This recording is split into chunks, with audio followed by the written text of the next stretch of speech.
Well, it is indeed a very somber birthday for the Queen. Of course, the first birthday that she will have spent in 73 years without the Duke of Edinburgh by her side. So, a lonely birthday, but she has not been completely on her own. We understand that she has been visited by some family members today. The Queen has two birthdays. She has her actual birthday, which is today, the 21st of April, and then she has her official birthday celebrations in June, which everyone will recognise as Trooping the Colour. So the birthday in April is always a pretty low-key affair. It's usually just getting together with some family. That celebration is saved for June. So today is always a relatively quiet day, a low-key day. But of course, today is all the harder for not having Philip by her side. Well, I think we had expected a new portrait of the Queen. That is what we usually get on an official birthday. But I think given that the royal family is still in a period of mourning, it was deemed more appropriate to reissue an old photograph that we've seen. And the other thing we didn't have today was a 21-gun salute, which usually takes place in London. So I think both being quite key indicators that this birthday is being recognised, it's certainly not being celebrated, and it's very low-key. Well, the palace is understandably not going to be commenting on who the Queen got to see in terms of her family today, because it is a private day and any visits will have been private.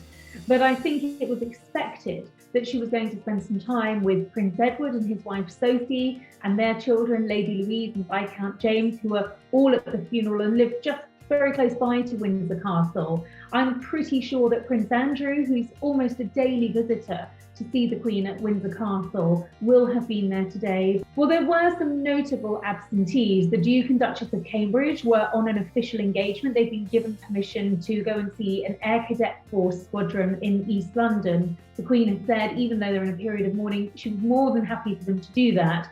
And the Prince of Wales wouldn't have been able to visit the Queen because we understand he's on a private trip at his cottage in Wales. He's taking a little bit of time out during this mourning period. So the Queen did have some visitors, but it certainly wasn't a complete family gathering.